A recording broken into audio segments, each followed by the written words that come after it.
আর চায়নায় মনে করেন হলো বাংলাদেশে যে একটা দালাল চক্র আছে সেটা দিয়ে ভর্তি। হ্যাঁ, আমাদের যে লাগেজ আসতেছে সেটা দেখেন লাইভ ভিডিও এখানে চলতেছে ইউএস বাংলা এয়ারলাইন্সের।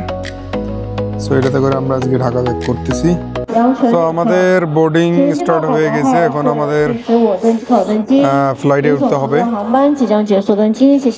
সো আজকে আমরা এই যে বিমানটা আছে এই বিমানের মাধ্যমে ফ্লাই করব চংকিং থেকে গুয়াংজু, তারপর গুয়াংজু থেকে আমি ঢাকার উদ্দেশ্যে চলে যাব। ওকে, সো আমরা যাচ্ছি এখন প্লেনে ওঠার জন্য। এই যে আমাদের বিমান।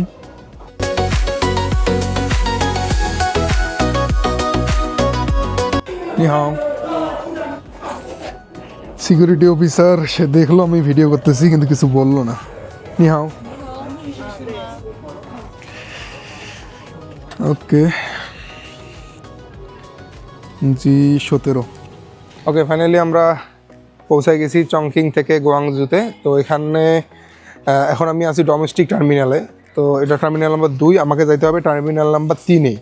হ্যাঁ, টার্মিনাল নাম্বার 3-এ আমার ইউএস বাংলার ফ্লাইট, ওখান থেকে ঢাকায় যাব আর কি। হ্যাঁ, ঢাকায় ব্যাক করব। তো আমি ব্যাগেজ কালেক্ট করব। দেখেন এইখানে বাংলাদেশ এয়ারপোর্টেও দেয়, কিন্তু দেখেন আমার ছবি, হ্যাঁ আমাকে দেখা যাচ্ছে ডিরেক্ট, ঠিক আছে। সো এইখানে হলো আমাদের ফ্লাইট নাম্বার উপরেরটা আর কি। হ্যাঁ, 2130 যেটা। হ্যাঁ, তো 35 নম্বর বেল্টে আমাদেরকে যাইতে হবে, সেটা ইন ট্রানজিটে আছে। আমরা এখন 35 নম্বর বেল্টে যাব। সো এই যে বেল্টগুলো দেখতেছেন 32, 33।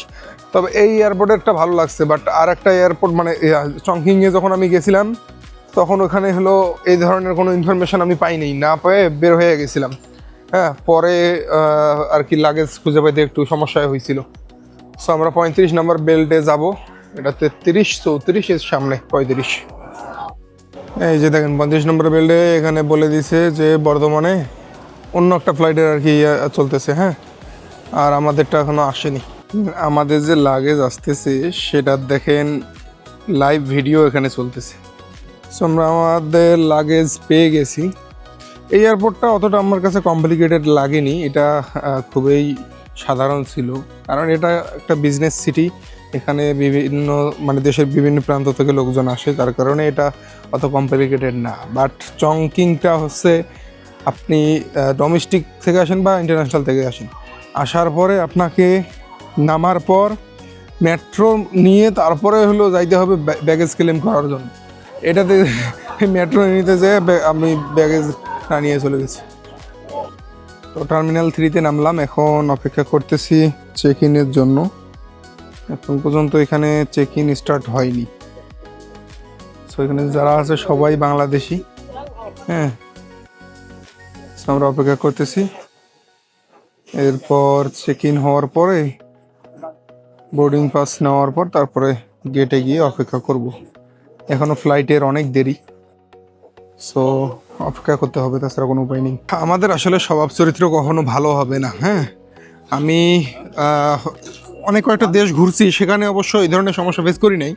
আর চায়নায় মনে করেন হলো বাংলাদেশে যে একটা দালাল চক্র আছে সেটা দিয়ে ভর্তি। হ্যাঁ, আমি এই যে মাত্র চেক ইন করলাম, এখানে মানে না হলেও 10 থেকে 15 জন আমাকে বলতেছে যে ভাই আমার দুইটা আপনার কাছে তো একটা মোবাইল আছে আর 2টা নিয়ে যান। হ্যাঁ, আরেকজন বলতেছে যে ভাই আমার ওজন একটু বেশি হয়েছে প্রোডাক্টের, আপনি তো প্রোডাক্ট কেনেন নাই, এই প্রোডাক্টগুলো একটু নিয়ে যান, ঠিক আছে। এবং লিটারেলি ফোর্স করতেছে তারা। সো এটা আসলে আমাদের বাঙালির দ্বারাই পসিবল। এগুলোর জন্য তো হলো আমাদেরকে কোনো জায়গায় ভিসা দেয় না। হ্যাঁ, এবং সরকার যে এনআইআর করছে এইগুলোর জন্যই তো করছে। এরা হলো আসেই হলো শপিং করার জন্য, এবং সেটা নিয়ে যে বাংলাদেশে হলো ট্যাক্স ফাঁকি দিয়ে বিক্রি করবে। সো এগুলো থেকে সাবধান হবেন, কখনোই হলো আপনারা এই প্রতারক চক্করের পাল্লায় পড়বেন না, ঠিক আছে। আমি এদেরকে প্রতারকই বলবো, প্রতারক ছাড়া অন্য কোনো কিছু না এরা। হ্যাঁ, সো আমি এখন যাচ্ছি বোর্ডিং গেটে। তো সেখানে অপেক্ষা করব, তারপর 5টার সময় ফ্লাইট নিব। সো আমাদের বোর্ডিং করা শেষ, এখন বিমান চলে আসছে আমাদের ইউএস বাংলা